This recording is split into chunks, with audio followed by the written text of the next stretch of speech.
Alright, Shalom. First and foremost, I want to give all praises, honor, and glory to Yahweh, Ba'ashem, Yahushai, Ba'ashem, HaKakodash. Double honors to the apostles and elders of Great Millstone who rule well and teach well. Peace and blessings to the elect out there that's pushing this word in all truth and in sincerity.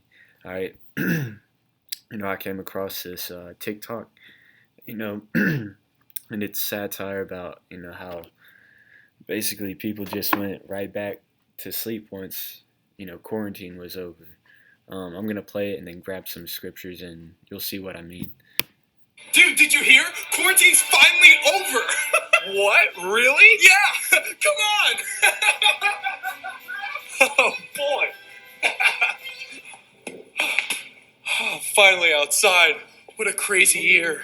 I know, man. We've learned so much. Yeah, like the government is horribly corrupt. And that we can't believe the news on either side of the political spectrum because they're both too biased to tell us the truth. And that people could be manipulated by algorithms to commit acts of horror. Man, it's crazy what we've learned. God, we should really do something with all this information.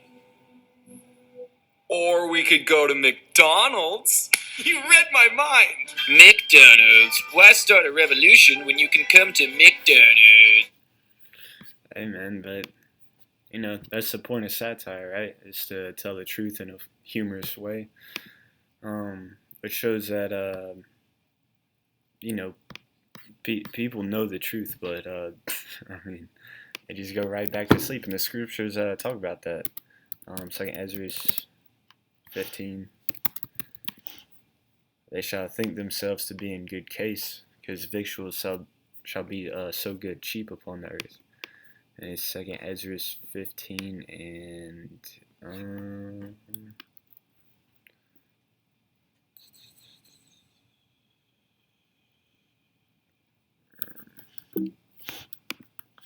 let's see.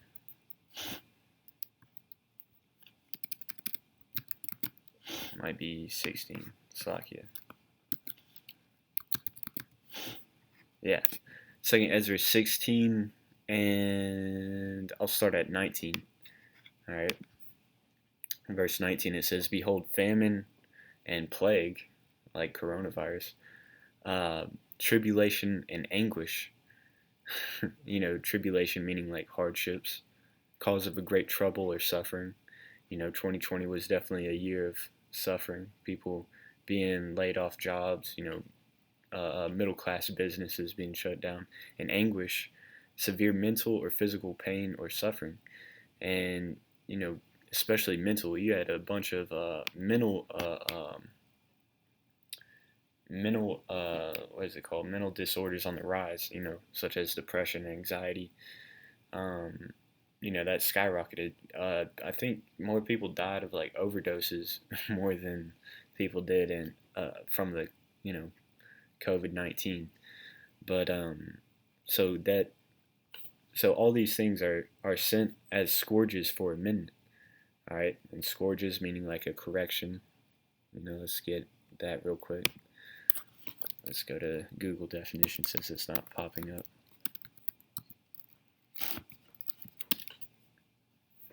A scourge, a whip used as an instrument of punishment, a person or thing that causes great trouble or suffering. So the Most High sends these things as scourges for amendment, and what amendment means is a minor change or addition designed to improve a text piece of legislation. So it's like for correction, just like your parents would whip you whenever you were doing something bad. Well, the Most High operates on a greater scale. Too much fuck shit happening. He sends hurricanes and tornadoes and plagues and mental disorders on the masses of people. They're supposed to kind of wake you up and be like, hey man, maybe we're not doing something right, and evaluate yourself. All right. But verse 20 it says, but for all these things they shall not turn from their wickedness, nor be always mindful of the scourges. So even though, let's say your mom, brought out the belt and whipped your butt, hey, you were soon to forget it. That's what it's likening, but on a mass scale. All these things are, happened in 2020, and even leading up to 2020, you had I think 20. I remember my senior year of high school, 2018. There was like three hurricanes, like back to back to back. I think it was really four, but the fourth one didn't, hit America, so everybody like didn't give a shit, which shows how quick people are to forget about stuff like that. But I mean, 2020 was a hell of a year, and then all of a sudden, oh, the economy's opening back up. But let me finish this one, and then I'm gonna grab that in Thessalonians. But verse 21, it says, "Behold, victuals shall be so good cheap upon earth, that they shall think themselves to be in a good case. And even then shall evils grow upon earth, sword, famine, and great confusion." So victuals meaning like food, provisions. That's what McDonald's is known for. All their dollar menus and fast food, cheap food. you know. So they think that they're in a good, like they have all these goodies, man. You can still watch Netflix and Hulu and stream your favorite YouTubers. You have TikTok to just blind yourself from all the all the shit, that all the chaos that's happening. You know. But then it says that they shall think themselves to be in a good case, and even then shall evils grow upon earth. Sword, meaning, violence, more riots, sedition among men, you know, shootings, famine, hey, we're already seeing, what is it called, hyperinflation happening. Or not hyper quite yet, but inflation is happening, you know. Uh, and that's on everything that like meat, lumber, copper wire in your housing, ventilation, just materials. The cost of materials on everything is going up, and it's going to have a chain reaction, which is going to lead to hyperinflation, and great confusion, meaning misinformation, disinformation, and not being able to discern what's factual evidence and not, unless you have that spirit of discernment on you, which the Holy Spirit just provides through Yahweh, through His Son Yahweh Shai. you know um, for many of them that dwell upon earth shall perish of famine, and the other that escape the hunger shall the sword destroy. So just because you got McDonald's to run to and avoid the revolution, so to speak, that don't mean nothing, man, because McDonald's isn't gonna be around forever. Um, but yeah, uh, let's see, let's get that in Thessalonians. How's it go? And they shall say peace and safety.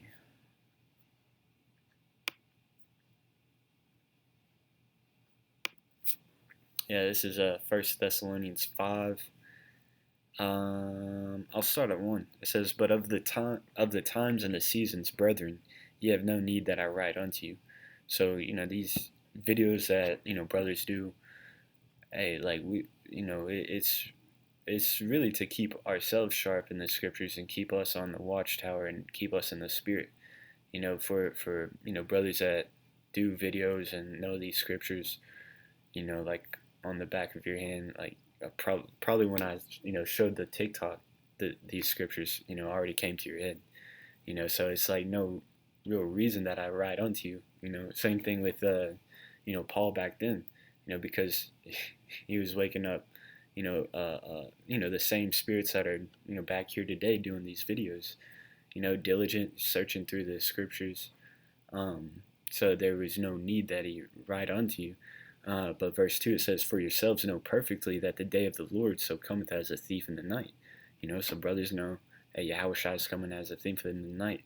We don't know exactly when, but he gave us signs and prophecies to look for, to know that we're in the end times.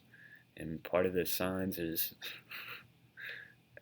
right here in 2nd Ezra 16. All these rumors of wars and wars going on, sedition among men, plagues, tribulation, hard times, and people just still not waking up.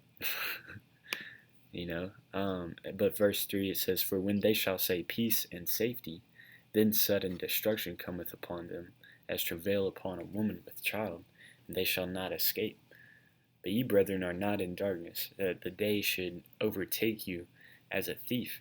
Yeah, so hey, this whole you know peace and safety speech that the economy is opening back up, people are getting vaxxed, you don't have to wear your mask anymore, so on and so forth. That's the whole peace and safety talk. But wait till another lockdown happens. Wait till COVID-20 comes out or whatever, or in the form of a different plague or martial law, false flag terrorist attack, whatever.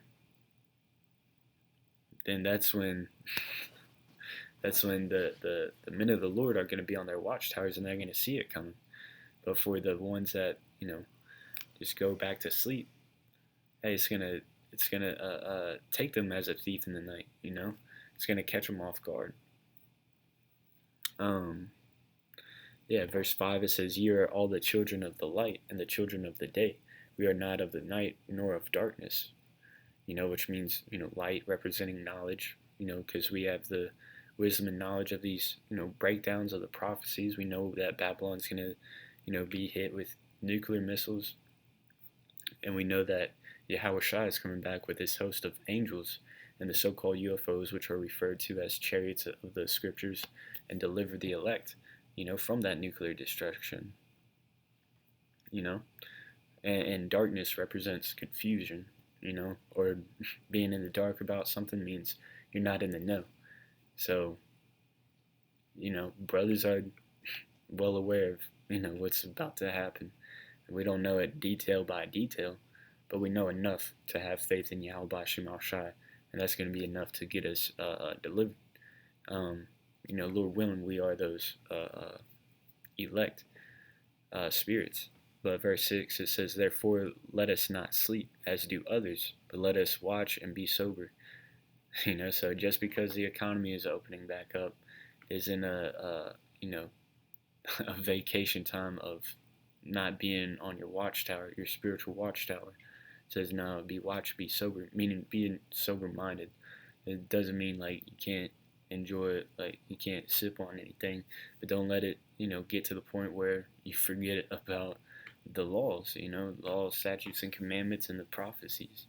You can't just go into that urge of just, being drunk off of these other philosophies. But verse 7 it says, For they that sleep in the night, and they that be drunken are drunken in the night. But let us who are of the day be sober, putting on the breastplate of faith and love, and the helmet, and for an helmet and the hope of salvation. So it's just talking about arming yourselves spiritually to hey, be on your watchtower, prepare for battle, the spiritual warfare. Don't fall victim to these vain philosophies, that mirth spirit that's about to hit heavy, especially when July 4th comes. Man, I can already see the mirth, what kind of mirth and folly is going to be going throughout Babylon the Great. And who knows, soon after that might be when the Most High sends Yahushua back. They already came out and said, hey, yeah, UFOs exist. So it's going to be an interesting summer for sure. What else do I want to get? As in the days of Noah.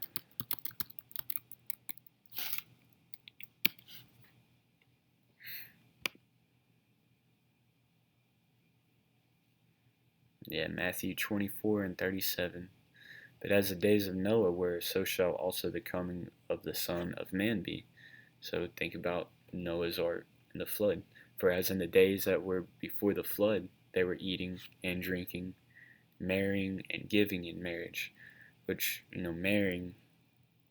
marriage is sex. Alright, who was it? see, is Abraham, Isaac, and Jacob. I think it was Isaac when he went into the when you read Genesis and you go into you read about the story of Isaac, and he married who was it, Rachel, and I'm gonna have to go back into it, but sex is marriage. All right, whenever you read the story of Isaac, it's very plain that you know it was when he went into the tent with Rachel. That's when they were married. It wasn't a ceremony or anything like that. Is when they went into the tent, they did their business, and that's when they became married. And there's also laws in Exodus that further prove that it was a custom to have a ceremony. It was an Israelite custom to have a ceremony, but there is also laws about when the husband and wife had sex before the ceremony. There are certain laws that prove that they were married, by law, like when they had sex. Even in this society, to consummate the marriage, you have to have sex. But yeah. So, for as in the days that were before the flood, they were eating and drinking, partying and bullshitting. That mirth spirit, that party spirit, marrying and giving in marriage, and that hookup culture, right? Dating culture. That's a euphemism for it. Until the day that Noah entered into the ark. So when Noah was, you know, building that ark, prophesying that it was going to rain. Because also when you read about that story, the earth got its water from the earth, from the dew of the earth. It didn't rain. Like whenever you wake up in the morning, you see the dew on the grass. That's how the whole land got its water back then. It didn't rain back then, so to speak. And so that's why, just like today, people don't think that nuclear warfare is going to happen, even though some missiles dropped already in World War II. Hiroshima and Nagasaki. You don't think that can happen on a mass scale, especially now that damn near every country has nuclear capabilities, and a lot of them have the intercontinental ballistic missile capabilities. Because nuclear capabilities isn't that hard to do. The tricky part is getting it from one end of the earth to the other. But countries have figured it out. North Korea, a so-called third world country, has figured it out. So, but verse 39, and knew not until the flood came and took them all away. So shall also the coming of Son of Man be. So when Yahushua comes back, it's going to be the same thing. People are going to be going to McDonald's, after a long night of partying and, trying to get with a woman. And then, the next day while they're hungover, Yahushua's coming. And if you weren't on your watchtower watching and waiting for this, signs of Yahushua coming, then it's going to catch you off guard. If you spent all that time, just trying to live it up and not repenting and turning to the Lord, seeking, salvation, seeking to get right, seeking to form a relationship with the Most High Yahweh through His Son Yahushua, then your ass is going to be left, man. But yeah, I just came across that TikTok, and scriptures came to mind. Like the scriptures say, a spiritual man judges all things, and, just had to make a video on it. So with that, Lord willing, this video is edifying to the elect. Once again, I'm going to give all praises, honor, and glory to Yahweh, Ba'ashem, Yahushai, Ba'ashem, Rakakwadash. Again, double honors to the apostles and elders of Great Millstone who rule well and teach well. Peace and blessings to the elect out there. Shalom.